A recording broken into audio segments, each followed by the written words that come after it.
जय हिंद।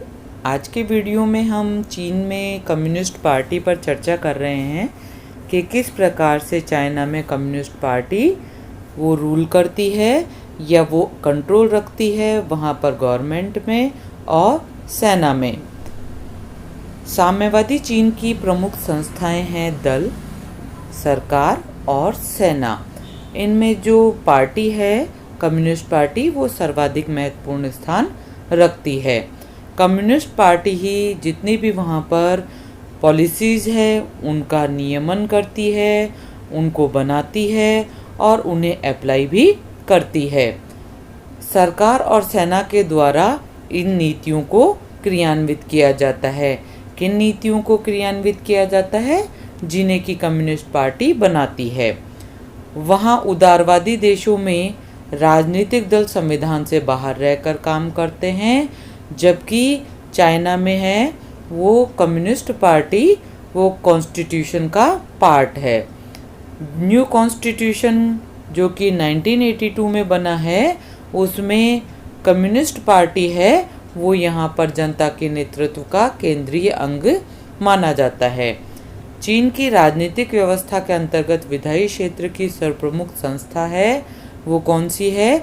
राष्ट्रीय जन कांग्रेस, मतलब वहाँ की लेजिस्लेचर है। और कार्यपालिका क्षेत्र में एग्जीक्यूशन का कार्य जो कि इंडिया में कैबिनेट करती है वो कौन करती है? स्टेट काउंसिल करती है। इस प्रकार स्टेट काउंसिल वहाँ पर मंत्रिमंडल या मंत्रिपरिषद का कार्य करती है। चीन में किस प्रकार से कम्युनिस्ट पार्टी का उदय हुआ और डेवलपमेंट कैसे हुआ इसकी हम यहाँ पर बात कर रहे हैं। चीन में कम्युनिस्ट जो आइडियोलॉजी है उसका डेवलपमेंट 1920 के बाद से ही माना जाता है। वहाँ पर 1920 में इसका प्रारंभ हुआ। इसी वर्ष संघाई में साम्यवादी दल है उसका प्रथम सम्मेलन आयोजित किया गया। इस सम्मेलन में जो टोटल सदस्य रहे वो 13 रहे, जिनमें कुछ तो अराजकतावादी रहे, कुछ परिवर्तनवादी रहे और कुछ मार्क्सवादी रहे। इस प्रकार से सभी सदस्य इसमें इंक्लूड हुए। 1933 में जब इस दल का नेतृत्व माओ से तुंग द्वारा किया गया तभी से इसकी शक्ति में वृद्धि होना प्रारंभ हुई और जो कम्युनिस्ट पार्टी थी इसके लिए एक बहुत बड़ा सुअवसर प्राप्त हुआ और इसकी सदस्य संख्या सेकेंड वर्ल्ड वॉर के बाद कितनी हो गई? वो हुई 10 लाख या इससे भी ऊपर। 1949 में जब चीन की सत्ता बढ़ी और चीन एक स्वतंत्र शक्ति के रूप में अस्तित्व में आया तब इसके मेंबर्स की संख्या है वो 45 लाख हो गई थी।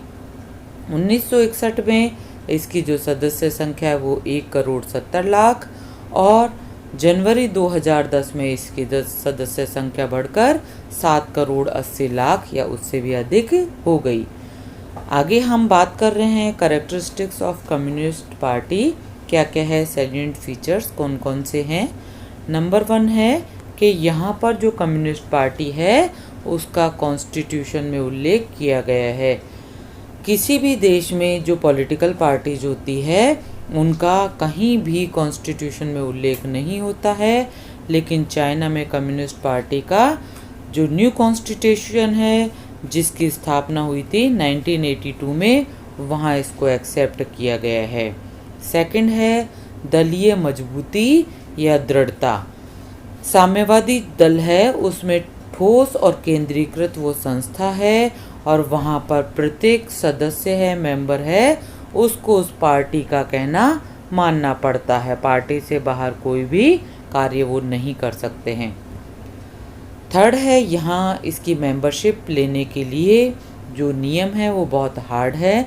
कम्युनिस्ट पार्टी की मेंबरशिप के लिए बहुत ज़्यादा हार्ड रूल्स है। इसकी जो मेंबरशिप है वो लिमिटेड है, इसीलिए यहाँ पर जो सदस्य इसमें एंटर होते हैं उनको अनुशासन का पालन करना होता है। फोर्थ है जो इसके एम्स है, ऑब्जेक्टिव्स है वो बहुत निश्चित है। निश्चित कैसे है कि यह मार्क्स, लेनिन और माओ के सिद्धांतों पर आधारित है और कम्युनिस्ट सोसाइटी बनाना चाहता है वहाँ पर। फिफ्थ है सत्ता का सर्वोच्च केंद्र है। जनवादी चीन में जो शासन है वहाँ पर कम्युनिस्ट पार्टी है वो सर्वोच्च स्थान रखती है।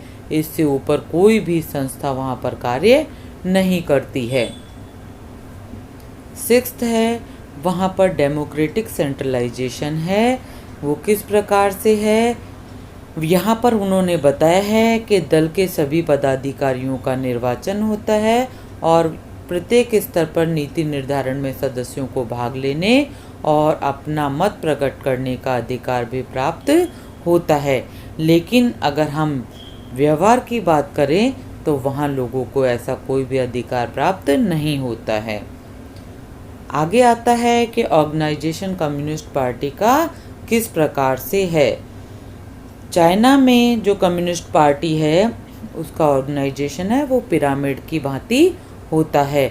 मतलब जो उसका बेस है वो वाइड होता है और जो उसका अपर पार्ट है ये वाला वो बिल्कुल शीर्ष पर होता है और बिल्कुल नैरो होता है। वहाँ पर लोगों की संख्या कम होती है।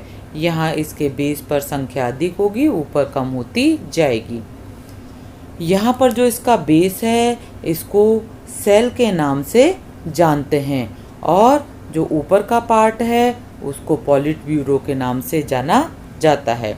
सबसे पहले हम चर्चा कर रहे हैं प्रारंभिक संगठन सेल जो यहाँ पर नीचे के स्तर पर है।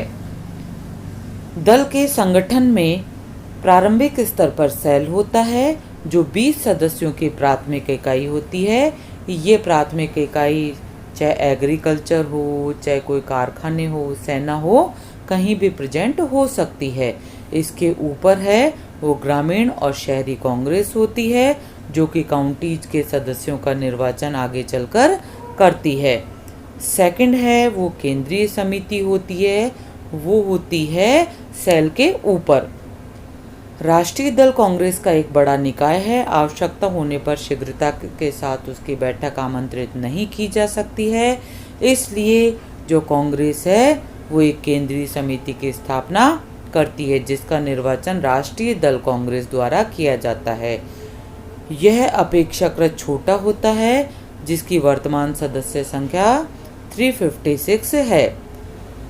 संविधान के अनुच्छेद 1 में कहा गया है कि जब दल कांग्रेस का अधिवेशन न हो रहा हो तब यह समिति दल का संचालन करती है और प्रमुख निर्णय लेने का कार्य करती है। इस समिति के ऊपर होता है शीर्ष पर पॉलिट ब्यूरो। यह केंद्रीय समिति की तुलना में और अधिक छोटा हो जाता है। जैसा आपको बताया गया था कि पिरामिड का आकार इसका दल का होता है। यहाँ पर आपको बताया था कि सेल्स होते हैं, सेल के ऊपर ये समिति होती है और लास्ट में यहाँ पर पॉलिट ब्यूरो होता है। ये छोटा होने के कारण महत्वपूर्ण निर्णय करता है।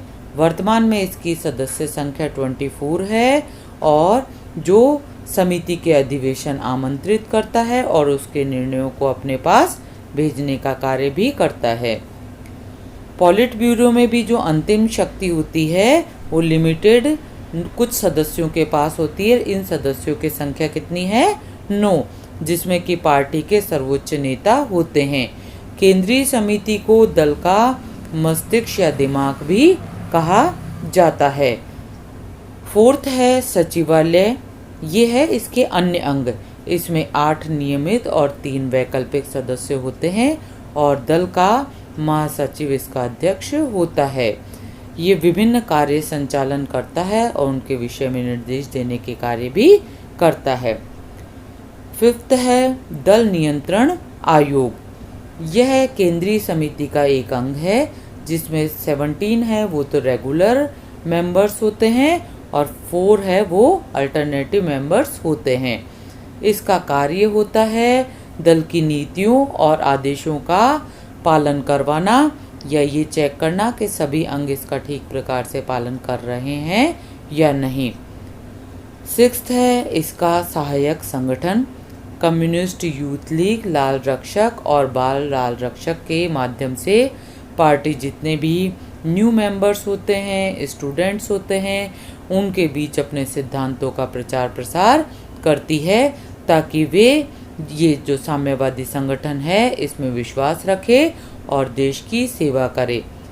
इस प्रकार से चाहे वहाँ की कांग्रेस हो, मतलब लेजिस्लेचर हो, चाहे वहाँ की एग्जीक्यूटिव हो, चाहे वहाँ की जुडिशरी हो, कुछ भी हो, लेकिन इन सभी के कार्य है मूल रूप से वो कौन करता है? वो करता है कम्युनिस्ट पार्टी। कम्युनिस्ट पार्टी यहाँ की सर्वोच्च संस्था है, वो सभी महत्वपूर्ण निर्णय करती है, उससे ऊपर चीन में कुछ भी नहीं है। एक प्रकार से चीन में जो अराजकतावाद है, जो अधिनायकवाद है, वो कम्युनिस्ट पार्टी के हाथों में ही रहता है। आज के वीडियो में इतना ही। Thank you. जय हिंद।